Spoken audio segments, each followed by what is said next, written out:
Hey, everybody. So how you doing, Michael? I'm doing well. How are you? Good, very good. So we're now live with Michael Kropiewnicki. Is that how you say it? That is. Excellent, cool.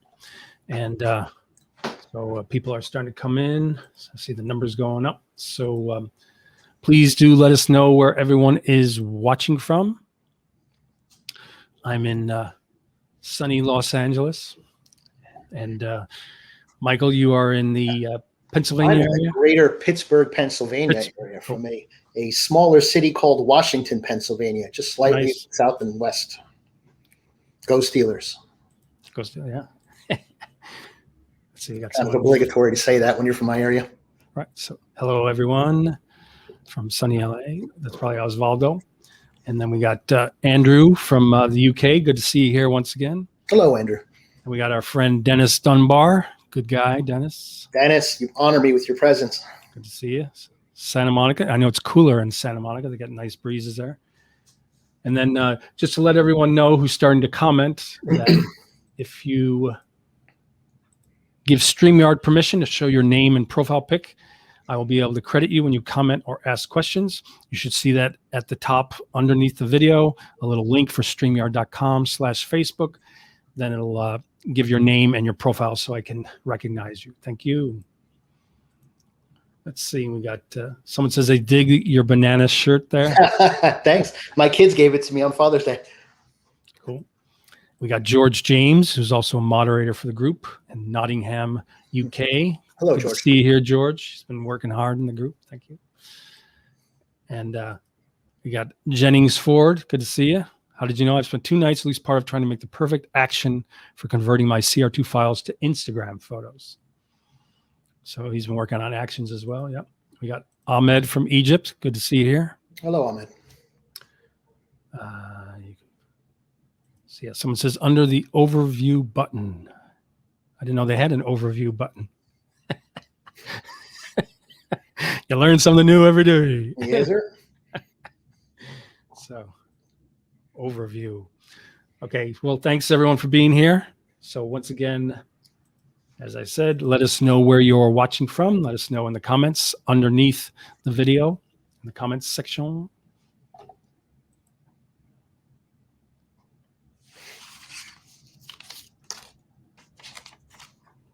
Okay, cool. Just building up a bit here. So it says, nice to see you all. Facebook user. Good friends with a lot of Facebook users. Hello, Facebook user. Great. Leah says, I've wanted to learn actions for a while. Thanks from Chicago. Great. Good to see you here, Leah. Great. I'm glad I could be here. Hopefully you'll enjoy this.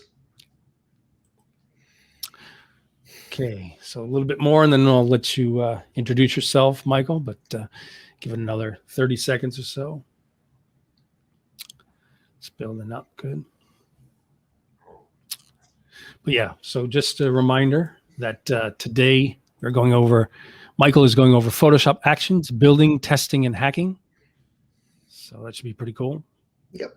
I use actions pretty much every single day in my life. So big fan of actions, very helpful.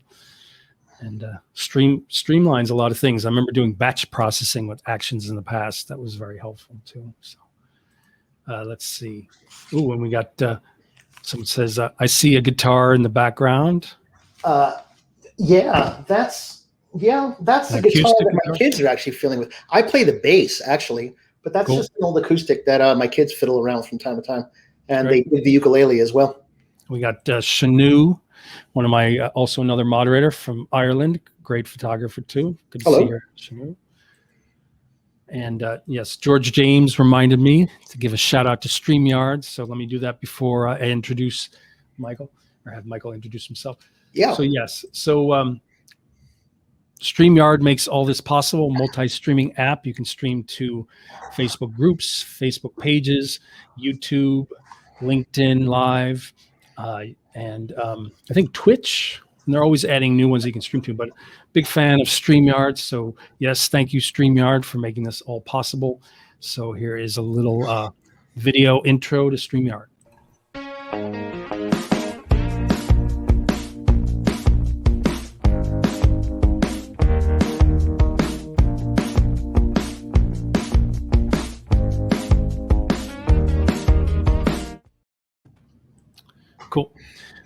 Okay, so Michael, you want to introduce yourself? Tell people about. Hi, my name's Michael Kropiewnicki. So, as mentioned before, I live in the greater Pittsburgh area, and I'm actually a 20-year military veteran. Then after I retired from the Navy, I really started taking up photography serious and went to school, got myself a degree, and then tried to take off.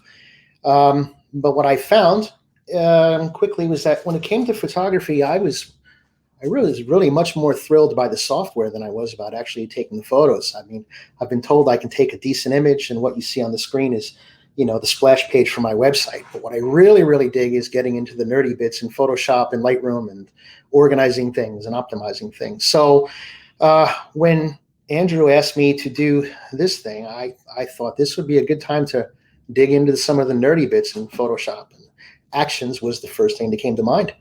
So that's what we're going to do today. I'm going to start with the assumption. The only assumption that I'm going to start with is that everybody who's watching this has Photoshop, and I'm not going to assume anything else. Some of you might have already played with actions, ones that you made by yourself, or maybe ones that you bought commercially, and some may have never touched them before. Michael? Yes. Did you want to show a bit of your work before we jump right into Photoshop? Yeah, I mean, I mean, there you go. Sure. These are just some sample images. This website, I've used it more to show. It's photoshopnerd.com. Yeah, I use it more to show what I do with my photos as opposed to the photos themselves. But yes, I did take all these photos and I did retouch them all. So it gives people an idea of my style, which I would like to say is more on the clean edge of retouching. I really like making skin look amazing. I don't do the plastic waxy stuff, just the old school dodging and burning. So people know when they see my work that they can expect more of a clean, more of a classic kind of style. And lately I've started up more of a boudoir type brand, but it's not too spicy. I think it's suitable for all audiences.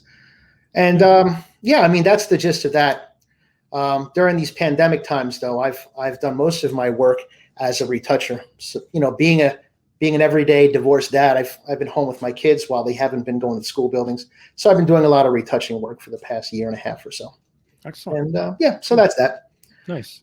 Okay. So you want to jump right into Photoshop? Please. I love talking about Photoshop much more than I love talking about myself. Okay. And Shanu says beautiful work. Well, thank you. I appreciate that. I agree. Okay. So I have two images up on the screen that I'm just going to play with. They're nothing specific or particular about them. Just two that I pulled up on the screen that we'll play with Photoshop actions. So first, what is a Photoshop action? For those who don't know, a Photoshop action is a way of automating your workflow in a way that you can take steps that you would do repeatedly and you would do over and over and over again so that you can save those actions in sequence and put them together to automate it and set it all off with one click. So I'm going to show you the simplest and dumbest of examples. First thing, where do you find actions? Well, if you look in your panel here and you see this button, that's for the actions panel. If you don't see it, you can go up to window and you can go where it says actions and click on it, and this will pop up. Now, of course, your screen might look a little bit different from mine based on whether you're using Windows or Mac or how you have your thing set up, but the action panel should look pretty much the same. And with a new trick that I learned, I'm going to go ahead and zoom in. So we'll take a closer look here. How does this work? Okay, so this is what it's going to look like. It could look one of two ways. It could look this way with a list like this, or it could look this way in what's called button mode. We'll get back to button mode in a moment, but probably if button mode is off, it's going to look like this, all right? And what you see here, this is what's considered a set. It's got a file folder. It's basically a container or a folder that holds all your actions. And within that folder are different actions you can use. An example of an action, if I zoom out to full screen, and there's an action here called wood frame. So I can click on the action and I can press play. And what it's going to do is it's going to go through a whole routine of steps that were already done and saved and run them consecutively to put a frame around my image, just like that. So that's for that image. But if I go to this image and I run the same action, it should run in the same way. I click on play. Now this thing just warns me that the image must be a minimum of 100 pixels wide and tall for this action to work. Click on continue. And it put a wood frame around this too. So that should give you a basic idea of how actions work. For these files, let me go ahead and revert. Oh dear. Where's that revert thing? Oh, I don't remember. Anyway, let me go ahead and take these. You could go to your history panel and then just click back. You're right. I had revert there. Anyhow, history snapshot 1. Okay, there we are. So that's how, that gives you a general gist of how actions work. Now, let's take the opening steps of creating an action. Before you can create an action, you have to create a set to put your actions in. And you can start that by doing it one of two ways. You can drop down this menu and click on New Set, or you can click on this file folder here. Either way, you're going to get this pop-up menu that asks you to name your new set. Now, if you're going to be saving this set, whatever it is you name the set here is going to be the file name also, so you can take that into consideration. We'll call this Michael's Webinar Actions, and we'll click on OK. Now, we have this file folder called Webinar Actions, and there's nothing in it yet. Let's create our first action, and it's going to be very cut and dry and probably the most useless action I've ever created. So, to create the action within the folder, you have to click on this folder, and you click on this plus button. Michael, yes. Do you want to zoom in a little bit just so people can absolutely. see? My apologies. Okay, no problem. So no problem. I got to keep remembering this trick here. No problem. Hold on a second. This was actually a trick that Andrew turned me on to yesterday. I had never had a reason to do this before. But now we're under this folder here, and there's two ways that you can create a new action. You can either click on here and click on New Action, which will give you this pop-up window, which gives you a chance to name your action, and you decide which set it's going to be in. You can assign a function key, which will act as a keyboard shortcut, and you can put a color to it. And I'll show you what the color could be for. The other way is if you have the set selected, you can just go ahead and push this button down here, and you'll get the same pop-up window. So this is going to be the most useless action ever. So we'll call it the most useless action ever. Okay. Literally. Okay. And it's going into this set called Michael's Webinar Action. I'm not going to assign a hotkey to it, but I'll give it a color, and I'll show you why in a moment. We'll color it red. Okay. So now you can see here that this record button is pressed. So every step that I take from this point forward is going to be recorded in sequence, and it's not going to stop recording until I press the stop button. The first thing I'm going to do is I'm going to create a new layer by pressing that, and I'm going to go ahead and fill this layer with a particular color, and we'll pick, I don't know, this color. Sure, whatever. Click on OK, and then click on OK. You can choose the blending mode, etc. All right, now I have that color, and I'm going to create a text layer, and the text is going to say useless. Hooray. Okay, now I've done everything that I want to do, assuming that I want to make this happen over and over and over again. And I'm going to press stop. There. I have my action. If I get rid of this, and I want to do this over again, if I get rid of this, and I want to do this over and over again, I can just select most useless action ever and press play, and I will get the most useless action ever. Okay, that's it. Pretty much cut and dry. And if I decided that I wanted to save this, I can't save the action itself. I can only save the set, right? So before I start saving this, I'm probably going to add more stuff to it. Now, I talked about adding a color. Here's button mode. If you turn on button mode, let me zoom in, and I'll show you what button mode is. Zooming in to save you the trouble of scrolling down through this whole list of stuff and finding where you need to press and press play. You can select button mode, and then it just gives you a one-step solution to starting an action. You just click the button, And there you have it, and that's button mode. And because I chose the color red, the button itself is red, so you can use it to sort out your actions as you create them. Going away from button mode, I already know that this action is useless, so I want to get rid of it, so I can just click it and drag it into the trash. Okay, that's the start. So now let's make an action that's not useless. So I really don't know how each person would use their actions. But in my case, I know that I'm doing photo retouching like I'm retouching portraits. And the way that I start my retouching is going to be the same every single time. And it requires a few steps. So let me go ahead and I'm going to create an action. New action, and I'm going to call it retouching startup. Under this set, Michael's webinar actions, and I'll color it green. Okay, I'm not going to put a hotkey to it. All right, now I'm going to tell you in advance that when I make this action, it's going to look good while I'm doing it, but it's going to screw up when I actually try to do it again, and there's a lesson to it. And I'll show you why we're doing this. Record. When I'm doing my retouching, the first step for me is going to be creating a blank layer, and I'm going to call this layer cleanup. And this is where I would typically do my healing and where I would do my clone stamping and such, removing flyaways. Anybody who's retouched a portrait, I'm sure you know exactly what I'm talking about. And then I'm going to get into dodging and burning. Goodness gracious, people are text messaging me. Okay, so dodging and burning, the way that I'll do it, I'll create a curves layer, and then I'm going to invert the layer, and I'm going to call it dodging. And then I'm going to create another curves layer, and I'm going to drag down the midtones and invert the mask and call it burning.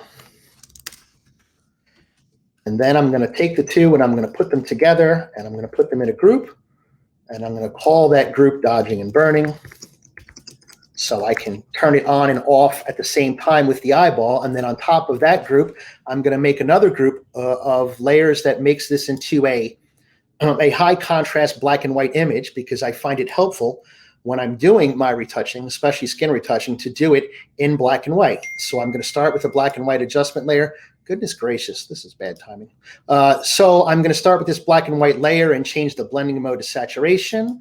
And then I'm going to make a curves layer that's going to add some contrast. So we'll do a little S curve here for contrast and call it contrast pop. And then a third one that's going to pull down the shadows and just kind of darken it overall. Right? And then I'm going to put these three together in a group, and I will call it the black and white helper group. Right. Should be good to go. And I press stop. Just like that. Right. So now, theoretically, everything that I did for this action should repeat itself quite nicely. And all I would have to do is, in this setup, select retouching startup and press play. Or if I was in button mode, I could just click on the button. We'll do it this way, right? So it did its thing. Did it work out? Yes, it looks like it did, because the mistake that I was trying to make, I forgot to make. Okay, let me explain to you the mistake I was trying to make but I forgot to make, because I'm used to trying to do things right. The mistake that I was making is that when I was doing all these selections of these layers, I was actually clicking on the layers and selecting them, okay?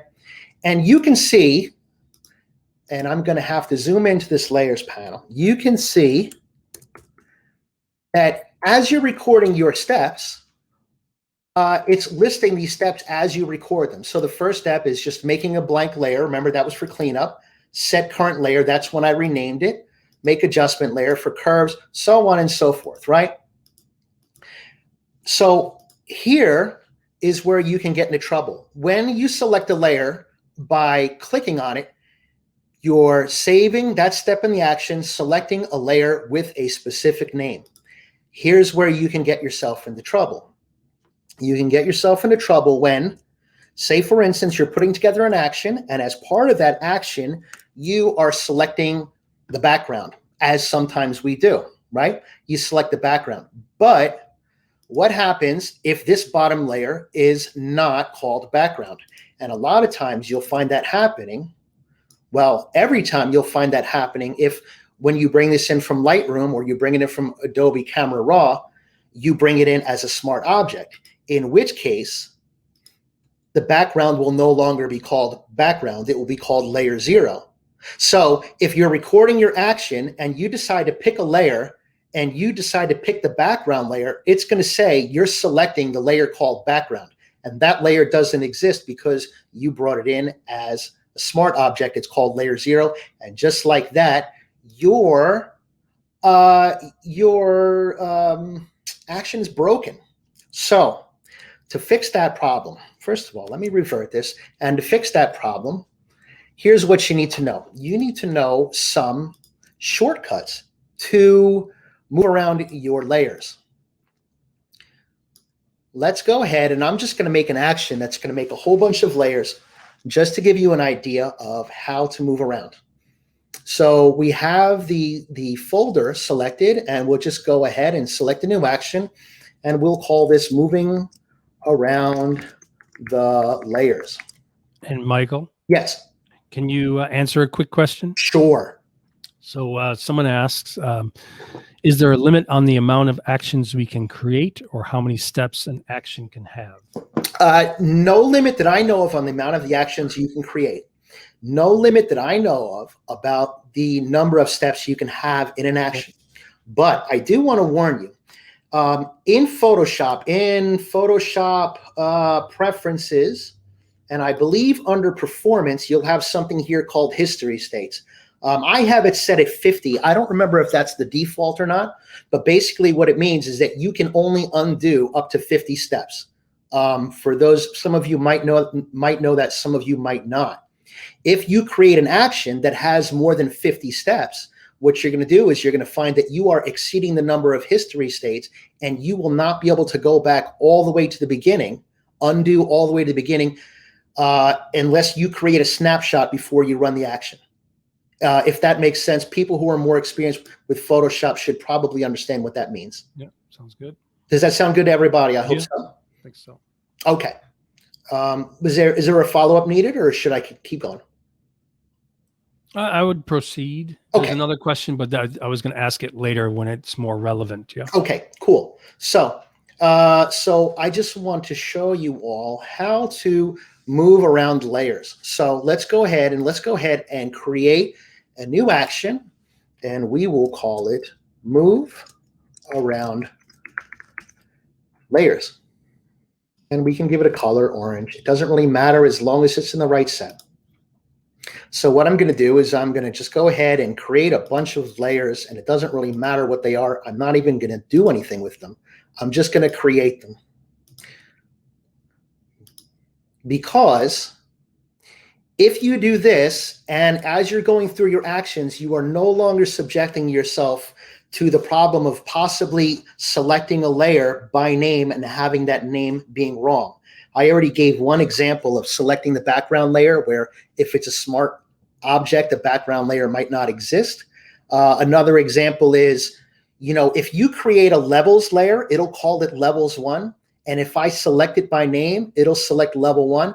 But if I already had 3 levels adjustment layers before I ran this action, they would be 1, 2, and 3, and this would actually be 4. So if the action says select levels 1, it would go to the wrong layer, the wrong adjustment layer, if that makes sense. Okay, so let me go ahead, and I selected levels layer 1. Let me go ahead and scrap that. Notice I pressed stop, and now I can press record again and continue. All right. So I'm going to go ahead and make one more layer.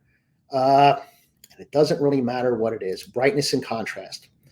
Now we have these layers, and we need to know how to go up and down. To move up, now I'm talking on a Mac. So when I talk about the Option key, if you're on a Windows PC, that would be the Alt key. If you hold down the Option key and you press the left square bracket, it moves down a layer. And if you press the right square bracket, it moves up a layer. And if you're familiar with keyboard shortcuts in Photoshop, it's the same ones that you would use to make your brush tip bigger and smaller.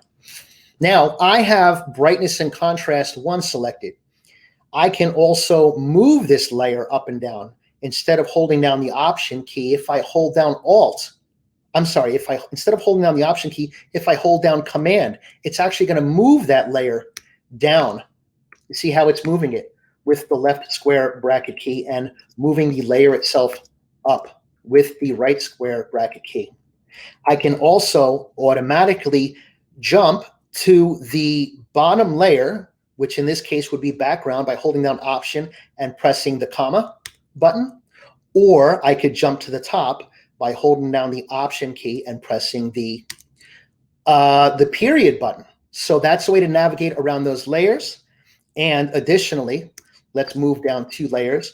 If I hold down Shift and Command and the left square bracket key, it's going to take whatever layer that I selected and move it to the bottom, not all the way to the bottom. It can't go below the background because the background is locked. Or I can hold down Shift, Command, and the right square bracket key, and it'll move it to the top, okay? So by understanding these shortcuts, this is how you can navigate around your layers without actually naming them. If you look in the action itself, and let me go ahead and zoom in again. Instead of naming it, all it's saying is you're going backward, or you're going forward, or you're moving the current layer, and it'll tell you that you're moving it to previous, which is moving it backward and forward. Hopefully that makes sense. Moving it to the next layer, which means moving it up, okay? So that's how you get out of that jam. And one more thing, there may be times when you want to put layers together in a group. And normally you probably hold, if I had levels 1 selected, normally I would like hold down the Shift key and click on brightness and contrast 1, and all 3 would be selected and I could put it in a group. But again, you run yourself in the risk of screwing things up if you click on a layer itself, because then you're selecting it by name. So you can, in this case, I would just hold down Shift and hold down the Option key and go down 2 layers, right? And then I can go ahead and click there, and that makes it into a group.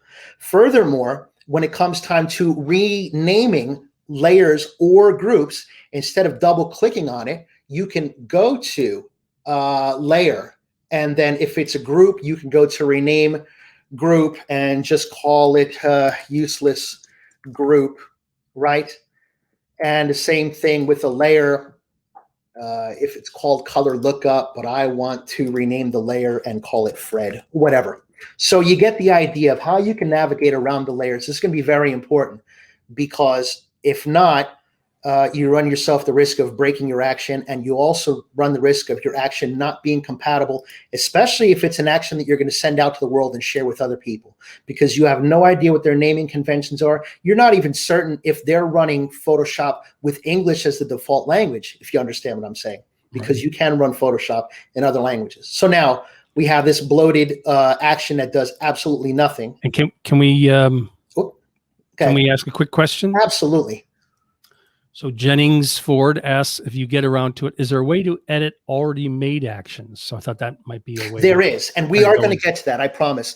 Okay. I kind of split it down like creating, troubleshooting, and hacking. So we talked about the basics of creating. Now we're moving on to creating and troubleshooting, which is I start talking about these things. And then at the end, we're going to look at other actions and how we can look into what they're doing and how we can change them. Okay, so, and by the way, I'm looking down at a notepad because there's like 60 million things.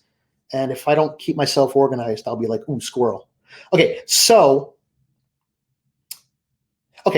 here's what we can do. Here's going to be a useful action. Sometimes you might want to add, well, we used to call it grain back when we were shooting film, and that made it sound kind of sexy. Now they call it noise, but we'll call it grain because we're artists and we do artsy things. So let's go ahead and create an action called add grain. And this is where we're going to start talking about modifying actions. Create a new action, and we will call it add grain. And I'm not worried about colors right now. I think we've already beat that horse. Okay, so to add grain, I'm sure there are plenty of different ways to do it, but generally speaking, I would make a layer and then fill the layer with 50% gray, right? And then I can go ahead and click on OK. And then I can go ahead and go to filter and go to noise and add noise, and then just pick a level of grain that I think is kind of funky enough, and then click on OK, and then change the blending mode to overlay, and it'll add gray to the image, a grain that is. And then I can take this layer, and just to keep things tidy, I will name it grain. Then we stop the action. Okay, so if I remove this and I click on add grain, it should do the exact same thing, right? It adds grain. And you can see if I turn it off and then on, you'll see the grain was added. And just to show that it will do it in uniformity, I'll go ahead and add grain to this image as well after I revert to the original. And I'll go ahead and add grain to this one as well. And it adds grain. Very pretty. Grain, grain, grain. Okay, so we got it. We added grain. But there are a few things that are funky about this action that we can improve, okay? The first thing is that wouldn't it be nice if we could get a preview of how the grain looks when we're adding it, instead of looking at a gray layer, seeing the grain and trying to gauge how it's going to look? Well, we can do that. So let's see what we got here.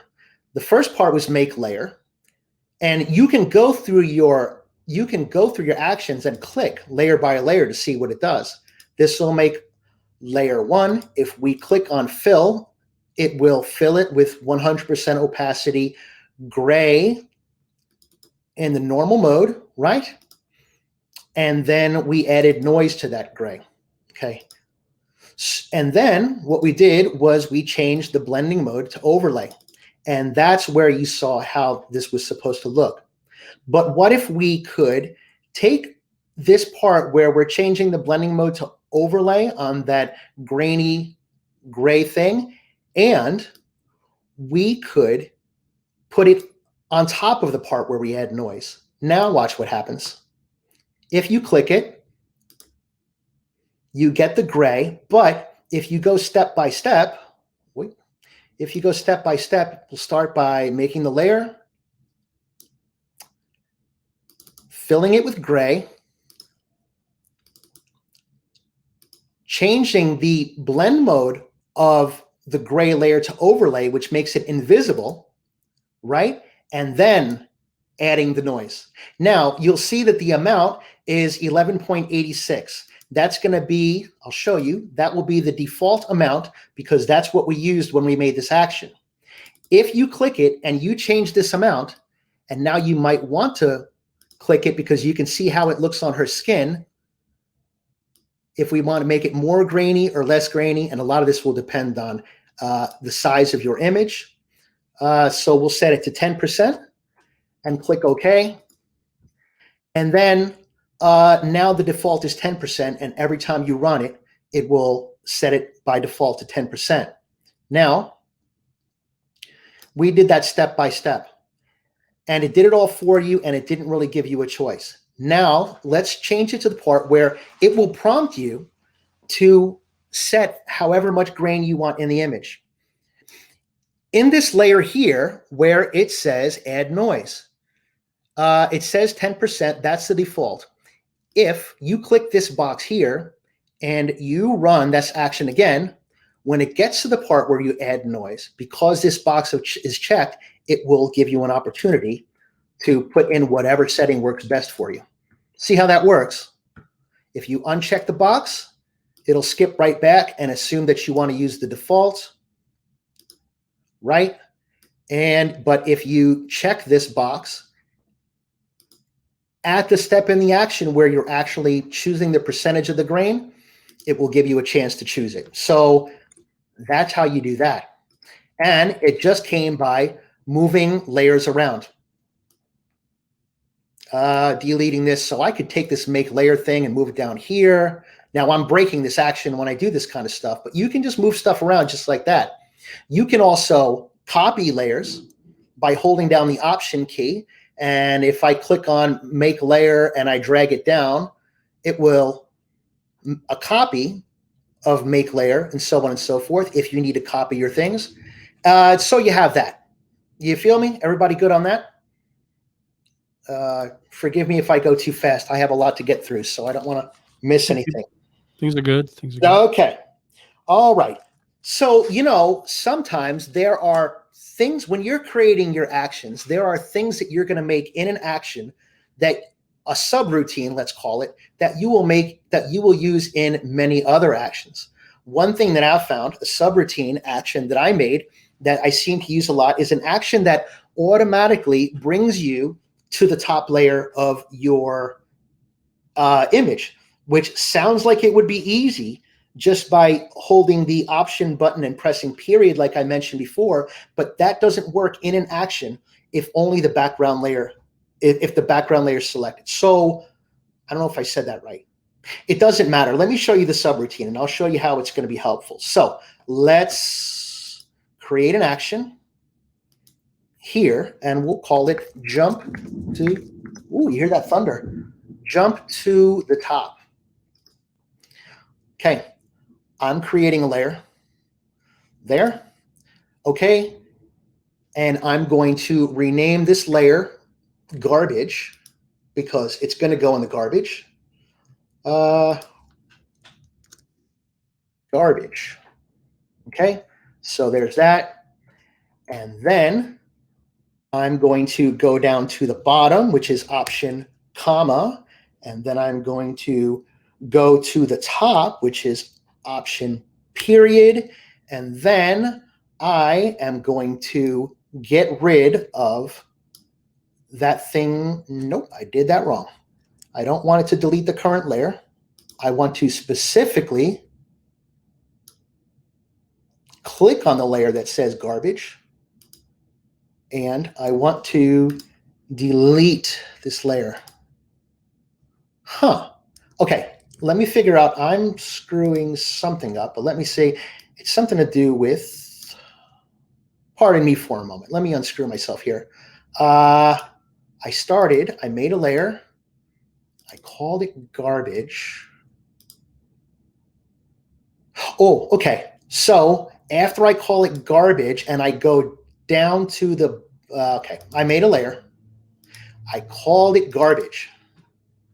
I went down to the bottom. Now I can click on this layer called garbage and delete it, right? And then I can go back to the front. So the step that I missed, we'll do this again. I make the layer, layer one. I'm going to call it garbage. I'm going to go down to the bottom, and then after that, I'm going to create a step right here that grabs the thing called garbage, throws it in the trash, and then goes back to the front. Trying that again, and it looks like, let me see, make a layer. Sorry, I had this in my head before, and I screwed it up somehow. Call it garbage, go back, select the layer garbage, delete the layer. Huh. Okay, I'm just getting myself all confused here, but let me try it from the top. Okay, jump to the top. I'm going to create a layer. What am I doing? I'm going to create a layer. I'm going to call it garbage. Emit or layer, rename garbage. There. I'm going to go down to the bottom. I'm going to delete the layer called garbage, and then I'm going to go back to the top.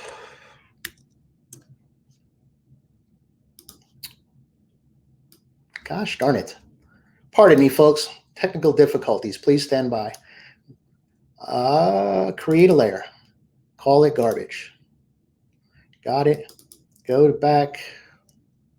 One more time, and then I'm going to give up on it because I'm really making a fool of myself here. Maybe you shouldn't have titled it garbage. Yeah, I think that's really affecting my mindset. That's you're creating bad karma. Okay, so it's 5 steps, and I had them in order perfectly. Okay, we're going to call it jump, because this is a good one, to the top. Okay, you can do this, Mike. I'm going to create a layer. No, I'm going to create a layer. I'm going to call that layer garbage. Rename layer. I'm going to call it garbage. Right. I am going to move down to the bottom.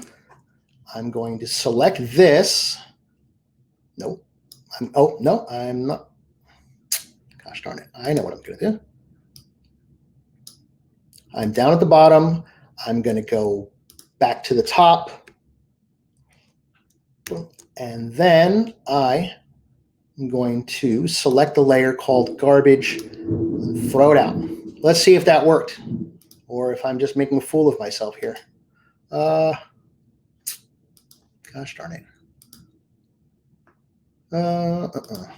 Okay. Actions. It went to the top. Okay, so let's go ahead and run the grain action. We got that. And then say if I'm in the middle here, if I did this right, it's going to go to the top. I did it wrong. Okay, look, I'm going to skip over that because I have no idea what I'm doing wrong. I'll try to do it again in the end. There's a couple questions. Yes, go ahead. Jennings asks, once deleted, you can't go back to the top? I can, but I was doing something. I did something in the wrong order, and I'm not really sure what it is, and it's getting me a little bit frazzled right now. So I'm going to move on, and I'm going to get back to it later. There's a different way I can go about this. Okay, so the point I was trying to make is sometimes you have subroutines. Adding grain can be a subroutine. It can be something that you're going to do to any particular image. Same thing can be for, it could be a gradient map. It could be any number of things.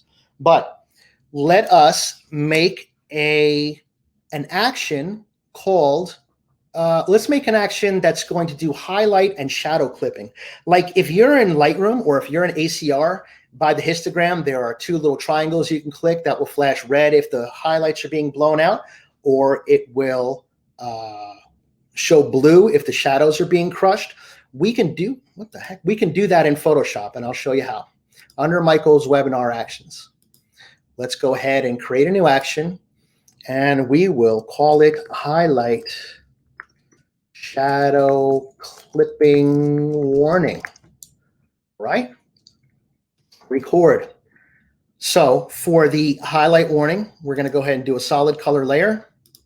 And that solid color is going to be red. So it would be 255 for red and 0 for green and 0 for blue.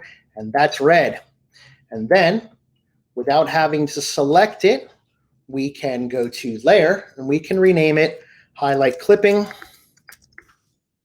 And the way that the highlight clipping works is by going to layer and then layer style and blending options.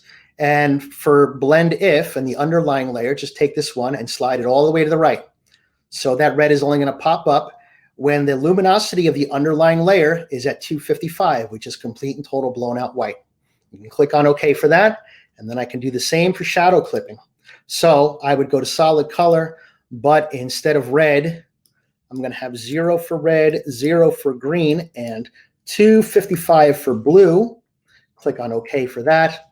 And then I can go to layer and rename the layer shadow and clipping, right? And then again, I can go to the layer and go to layer style blending options. And this time on blend if for underlying layer, I can take that right slider and slide it all the way to the left. Okay. Click on OK. And then I want to put these two together in a group so I can hold down the shift option left bracket key, which will go down 1. And then I can click on this button here to make it into a group and call this group clipping warnings. Okay, clipping warnings. So there's that. And to see if it works, you can see that down here, you already see some blue. We can turn this off and on. I've stopped the recording, by the way. Oh, I should have stopped the recording. These last two parts are junk. I stopped the recording now, so we can check to see if this works. We can turn it off and we can turn it on. And then just to see if it works, let's put go ahead and put a levels adjustment layer here. And if we slide this to the right, we will see. Slide this to the right. What the heck am I doing here? Curves. If we take this and slide it to the left, we're going to push more and more of the highlights to white until we start getting clipping warnings there, just like you would see on Lightroom or you would see on Adobe Camera Raw. And the same thing goes with the shadows. If we took the shadows and we drag this to the right, more and more of that image would go to black, as you see there. So that's how the clipping warning goes. Now, the clipping warning is something that you're going to want to do as a final touch. I'm going to try one more time to save face and do this thing where I try to make it jump to the front. So, new action, jump to the front, and everybody pray for me. Get rid of this first. Is everybody wishing me well? I think it's going to work this time around. I'm feeling good about it. Wishing you well. Jump to the front. Okay. So I am making a layer, and I'm going to the bottom. I am going to the top. Going to the top. I am renaming layer 1 to be garbage. Garbage, and I am throwing garbage in the trash. Delete current layer, the layer. I still don't think I nailed it. Okay, let's do this another way around. The point I was trying to make, and I keep failing, so I apologize for that, is that you can record a layer within another layer, okay? So for whatever it is that you're doing, say for instance, there's an action here that's called, what's it called? It's called wood frame. It puts a wood frame on your image. I think I showed you that before, right? But what if we wanted to add to that action? So not only does it cause a wood frame, but it adds grain to it at the end, right? So here we have this wood frame action. And if we go all the way to the bottom, set selection, so on and so forth, we got all that. And then as a final step, we want to add grain to the image. So now we're in this action, we can add to it by pressing the record key. And the next step that we're going to record is by clicking on the action that says add grain and press play. And it's going to go through the steps and press play, and then we stop. Now you see here, as part of this action, the last part is going to say play action of add grain on the set Michael's webinar actions. Right. So starting from the beginning, if we play this wood frame thing, let's go ahead and revert this to the beginning, and we run the action where we're doing the wood frame. It goes through the whole thing. And then at the end, it asks us about adding grain. And that, as they say, is that. So now this action becomes part of that action. So that could be helpful, especially if you have subroutines that you use over and over and over again. Like adding grain to all your images could be part of your workflow. But why go through the hassle of doing 2 different actions every time you have an image, where you can add this add grain action as a sub-process to all the other actions that you're using? Everybody get the gist of that? Cool. Now, one thing I would remind people is be aware that if, say, they had created something similar to this and they shared those actions with somebody else, you would have to give the two different sets of actions. Yes, that is one set of action. That is correct. And another thing to add on to what Andrew said, what I would warn you of is it's telling you to play this action by the name of the action. If you change this to add noise, right? And you can do that just by double clicking on the name and changing it, just like you would change the name of a layer that way. If you try to do that again here, let's go ahead and revert this to its original state. If you go here and you click on the wood frame action with play action add grain at the very end, you get through this part. It's all nice. It's all fancy. And then you broke it. The command play is not currently available. And that's because you can't play this action add grain because that's no longer the name of it. So you kind of want to treat that. If you're going to use these actions as subroutines, you might even consider making a whole new set and calling it subroutines do not touch. Okay. And then now that you have this new set, you can take that add grain or add noise and drag it into this action set. Well, hold on a second. Let's try that again. Into that action set.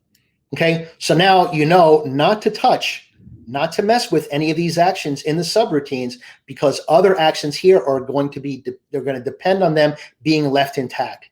It's the same kind of mindset that you might have in Lightroom. You don't want to change the name of your files in your computer because then Lightroom can't find them. It's pretty much exactly like that, if you get the drift. Do we have any other questions to go on to that? Well, we do, but it's Jennings again, but I think he's trying to confuse us where it's okay. Well, no, it's okay. I don't mind a little bit of confusion. I threw some of my own in just for fun. Right. So he's saying if there's no layer above the one you garbage, there's no top layer to jump to. That's where I was making the mistake in the subroutine. And I swear I've done this subroutine a million different times. And for some reason, it's choking me out right now. Right. So I'm just going to take the L on that one. And I'm going to move along. Hey, let's do something fun called conditional modes, okay? Because, oh, no, wait, there's something else we have to do. Okay, when it comes to selections, sometimes making selections is part of your action, okay? Let me go ahead and I'm going to create a new image, and it's just going to be a 4x6 at 300 ppi thing. And that's all it is, right? And I want to split this up evenly between 4, so to make things simple, I'm going to go ahead and get my rulers out, and I'm going to drag through guides, and that's going to bring me there, and that's going to bring me here, and I know it's split up into 4, right? Better yet, what I just showed you, I'm actually going to make part of the action. So we're going to call this action 4 frames, and I'll put it in our original webinar actions, and I will call it 4 frames. So new action, 4 frames. Said we wanted to take this rectangle here and have 4 individual images of equal size put in there. So first, we're going to take the guide and we're going to put it right there. You can see it recorded that part. We're going to take this guide and it'll snap. If you have it set to snap, it'll snap in the middle. So that's good. Then I can go ahead and I can take this first frame here, drag it so that it snaps to the guides, and then tidy it up a bit. There might be a more elegant way to do this, but I don't use frames very much. So pardon me if I'm butchering this, but I'm going to make a frame here as well, right? And I'm going to make one here.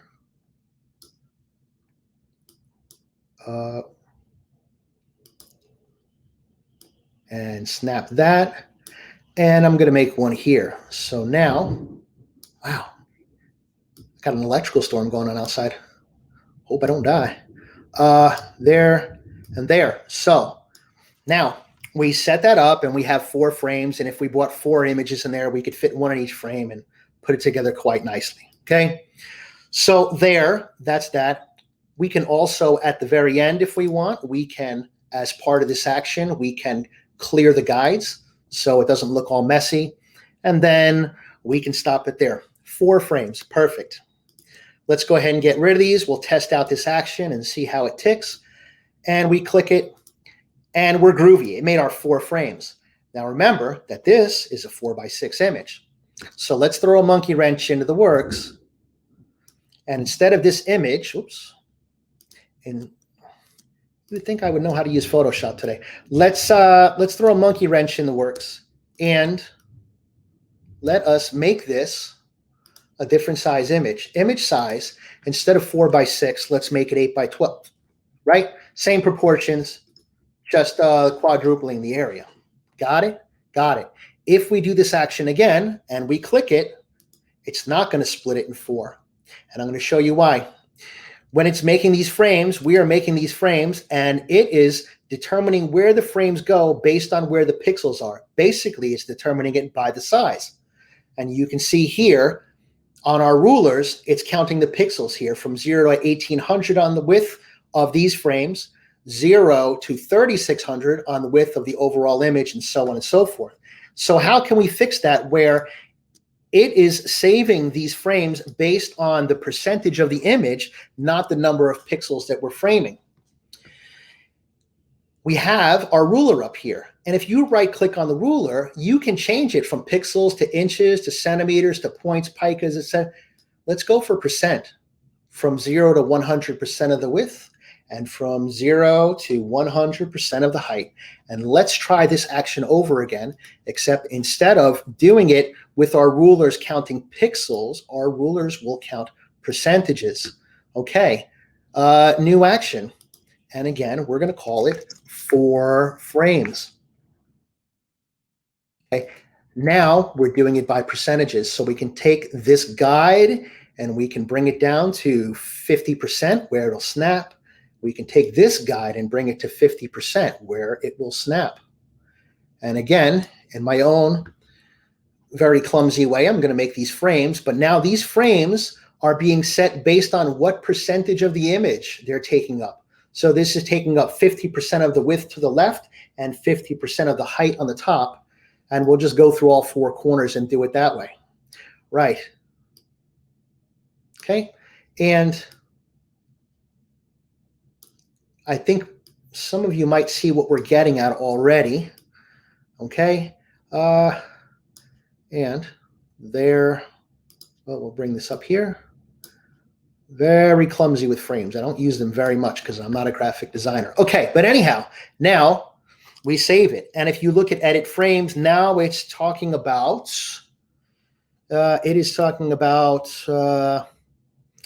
calling it by pixels, but we did it when it came to percentages. So if I did it right, then this should work. If I take these 4 things away, right, let's go ahead and clear these guides by going to view and clear guides. Let's change this image back to, okay. First of all, we're going to check and make sure it works at the size we have here, and it does. But if we change the size, then image, size, and if we go back to 4x6 and we run this again, and if this doesn't work, then I just need to sell my computer. I need to sell my computer. I'm not sure why this isn't working. Position. Don't sell your computer. Yeah, position 50%, position 50%.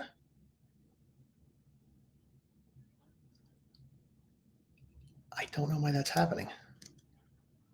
I'm terribly sorry, folks. I don't know what the heck I'm doing wrong here. I hope I'm not the only one who's ever done something in Photoshop and said, I don't know what the heck I'm doing here. Make new guide, make new guide.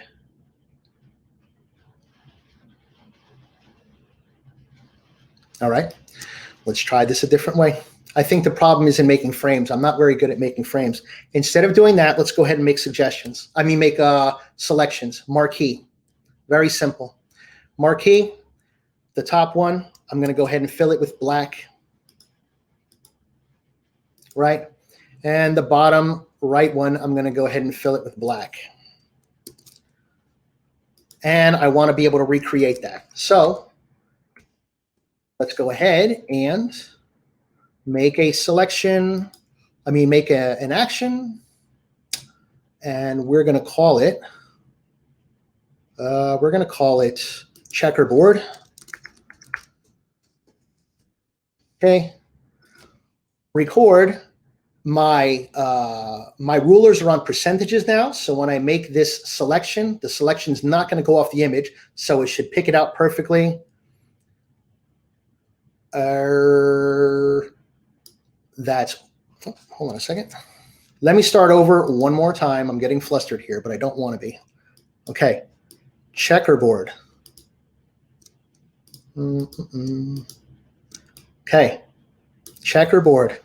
We're going to view, and we're going to clear the guides, and we're going to try this again.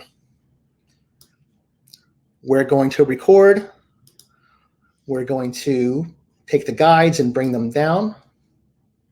That's 50%, and then 50%, right? We're going to add a new layer, and on this layer, on the top left, I'm going to make a selection, and I'm going to fill it with black. That's okay. And then I'm going to make a selection down here and add and fill that with black. Right. And then we'll just go ahead and clear the guides, view, clear guides. Right. And then we are going to stop. Now, if we look, we see that the guides were done by percentages and the selections were done by percentages. See, bottom 50%, right 50%. Top 50%, left. Now this should work. Now my image size is 4:6, and it'll work at 4:6. But if I change the image size to 12:8, it should also work at 12:8, and it does. Woohoo! Okay. I stumbled around a bit. I apologize for that. But you see what the benefit of that is. And this can be useful sometimes if you're making, say, for instance, you have an image and you're making an elliptical selection and you want to use this to make a vignette, and you want the vignette to extend out a certain percentage from the edges of the image. For instance, if I took this image here, we'll make something called vignette, new action. And we will call it vignette, right? Now I'm making sure that my ruler is in percentages. So Command R gets me to the ruler, and I can see it is in percentages.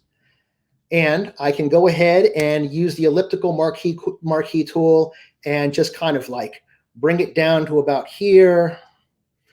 Don't have to be too precise. You can do it that way. For the selection, you can modify the selection by feathering it.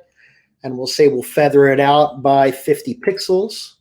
And that'll be okay. And then we can add a hue, and we can add a, say like a curves adjustment layer. And then we can just kind of drag that and invert it. And there you have kind of like a vignette, right? And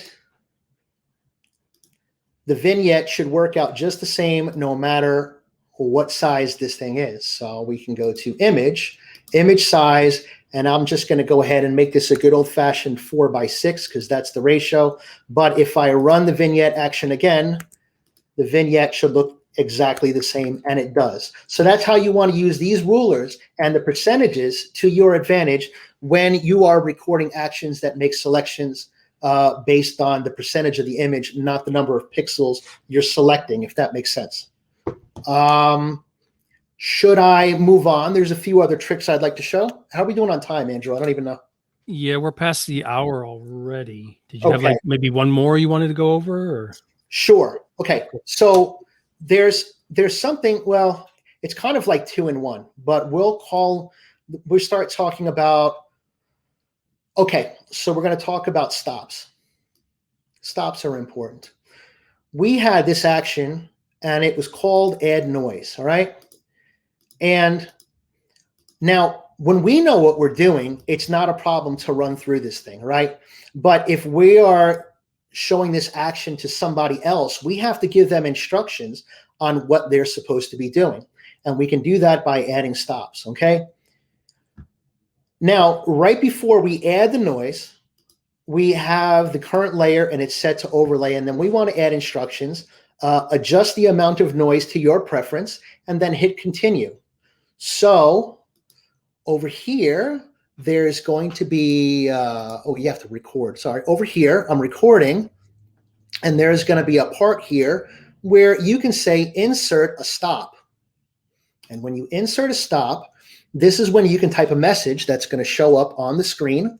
And it can say adjust noise to your preference and click continue. All right.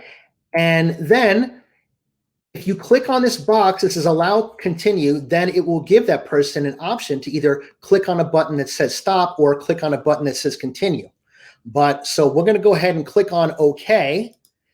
And now if we run this action again, add noise, we're going to get to this part where it says adjust noise to your preference and click on continue. And then you can make your adjustment. So this is something that you can add to actions that you might want to send off to somebody else, right? If you have actions and say you bought a commercially purchased action and there's these prompts in there that keep asking you for the same darn thing over and over and over again, and you want to make it stop, that prompt that says do this and click continue, there's a checkbox next to the stop on any action you use, and that'll make that step go away and it'll go right back to where you were before, right? Another thing that you can use stops for is you can add a stop right in the beginning of your action just to identify yourself. If it's a commercially prepared action and you want to let people know what your website is, go ahead and add a stop in here. And the stop, you don't have to click on allow continue, but you can just put www.yourwebsite.com and click on OK, right? It's in there. You don't need it to show up, but when you run the action, hold on a second, but when you run the action as such,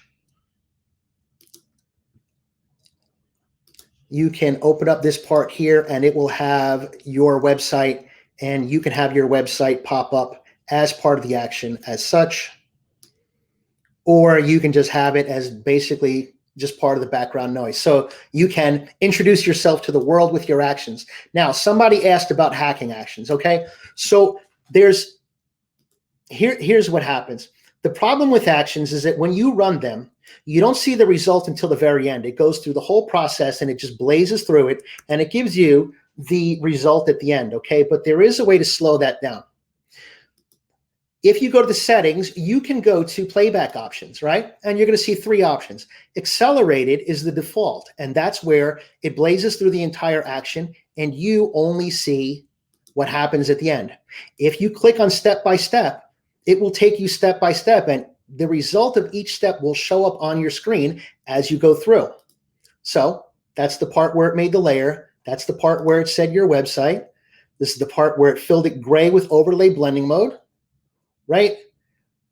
And the part where it says current layer, the part where you add however much grain you want, and it does it step by step. So you can try to get a better gauge of what's going on. Again, and we'll get rid of this stop because it's silly in this case. If you press play and it'll go through it step by step and you'll see what it's doing on your screen. Okay? And so that's one way to look through to see what the heck action is doing. Now, that might help you, but you might need more time to get a grip on exactly what you're looking at. So you can also go to playback options, and over here where it says pause, you could say pause for 20 seconds. And what it'll do is it'll make one layer and wait 20 seconds. And this part's going to be kind of boring. You get the idea. Let's try that again. Instead, we'll make it 5 seconds. But for a terribly complex action, you might want 20 seconds to look at what the heck is going on step by step and make some notes and try to figure out exactly what that action is doing. Pause for 10 seconds. Let's do it that way. 10 seconds go by. And then the next one is set current layer. That's when it changes it to the overlay blending mode. and so on and so forth. And it'll go 10 seconds and then the stop and all that other noise, right? Okay, so we get that idea there. Let's go ahead and revert this back to the beginning. And I think even 10 seconds was too long. So for playback options, let's go to 5 seconds, 3 seconds. 3 seconds, okay. And then press play, made the layer, 3 seconds go by. Fills it with 50% gray, 2, 3. Set current layer to overlay blending mode, 2, 3. And then the stop, which we ignored because we turned off this checkbox. Then this is the part where you add noise, 2, 3. And then it goes to the current layer. So that's another way that you can kind of diagnose on what's going on with an action by slowing the process down and seeing what's going on your screen step by step and taking whatever time it is you need. This is an interesting action that I think people should know about, and it's super quick to tell you about, so I'm going to go ahead and do it. Under Michael's webinar actions, we're going to make an action that's going to automatically change your image to sRGB no matter what type of image it is. So let's say, for instance, we can take this image and we can edit and convert to profile. Say this image came to us in Adobe RGB, which it wouldn't because it's a JPEG, and JPEGs don't roll with that. But you can go ahead and a new action, and then there's something here, change to RGB. There's something here that you don't see very often, but if you go to File and then Automate, and then go to Conditional Mode Change, what it'll say is, if your image is any one of these source modes, multi-channel, lab color, CMYK, no matter if it's any of these source modes, you can automatically have it change to RGB. Cool? So click on OK. The document is in the same as the target mode. It kept this in RGB because I can't change it to anything else because it's a JPEG. If I were to bring like a 16-bit TIFF file and it was in Adobe RGB, or if it was in ProPhoto, it would automatically change it to RGB. Let's see if I can find something really quick to get that point across. A quick TIFF file through all my junk. Quick TIFF file through all my junk. TIFF. Oh, bloody heck. Anyhow, you get the idea. I don't want to waste time with that. But if you go to conditional change, you can make it take whatever mode that image is in, is change it to RGB. Another thing you can do is you can set the minimum and maximum height. So if you want to have it so that your image is always 2048 at the longest edge. Let's go ahead and make an action, and we're going to call it 2048 longest edge. Okay. Click on record there. If you go to edit and you go to edit, file, automate, and then fit image. In pixels, I have it set to 2048. Let's make it 720 by 720 at the longest edge. This is something you could normally do in Lightroom when you're exporting, but we'll make it 720 at the longest edge. And then you can click on don't enlarge. No, better yet. We'll make this 4096, and 4096. So no matter what it does, it's going to fit that image so that the longest edge is 4096.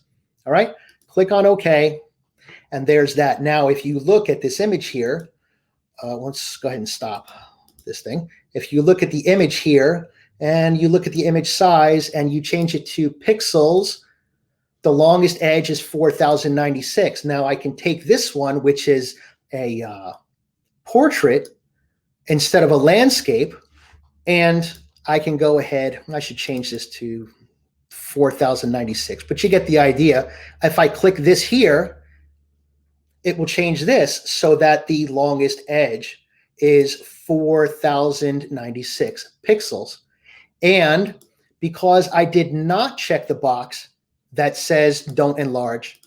If the image is smaller than 4,096 pixels, and I make it as such, pixels, if I make it so that the longest edge is 2048 there, and then I run this action, supposed to be 4,096, and I press play, it automatically doubles it in size. So that's when, like, you're saving actions and you want to save them for, there's a certain size that you're always saving, whether it's for Facebook or Instagram. That's one way of getting it done without having to deal with it in the export settings in Lightroom. Does that make sense to everybody here? Yeah, that's cool. Okay, friends, I'm sorry for some of the things that I fumbled over. I'm not a perfect human being, but I hope that what I showed you here was helpful, and I want to shut up now unless people have questions. You know, actions are technical and very step intensive. So yes, it's a weird deal. It's always easy to just, populate a sequence. So. I've done that darn thing 1,000 times, and then today when I have to do it in front of a live audience, I screwed it up. But whatever, I'll figure it out as soon as this broadcast is over. Sure. I'll make sure I'm going to get it perfectly. And any questions from people watching?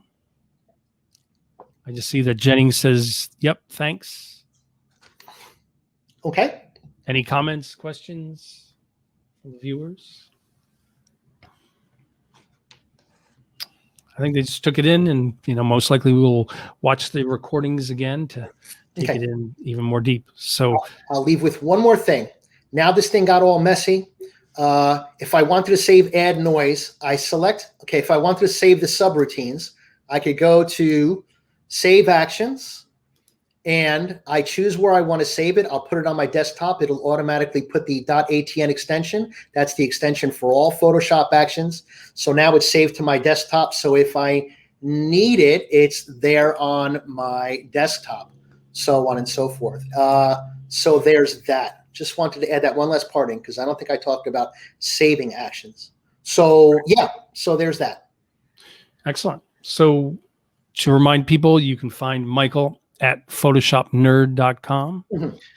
And he's also on Instagram, michael.j.Kropiewnicki. Yep. So, yep.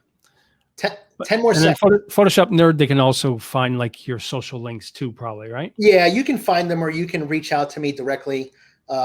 It's kind of in that one's not too hard to forget. Yeah, it's kind of in transition. If this thing if you want to reset your actions back to the default, you can go to reset actions, and it'll go back to the default actions that came with Photoshop that I don't find particularly useful. Or if you want to get rid of all of them all at once, you can just click on clear all actions and then just start building your own, and so on and so forth. Right. But now that I had my actions made, the one that adds grain, if I want to put it back in, I double click on it, and there it is. Subroutines, do not touch, add noise. Peachy Keen, I'll shut up now. Great. So yes, thanks everyone for attending, and once again, photoshopnerd.com, and also on Instagram, michael.j.Kropiewnicki. So yeah. Yes. Cool. That's cool. So okay. Yes, thank you so much, and thanks everyone for attending.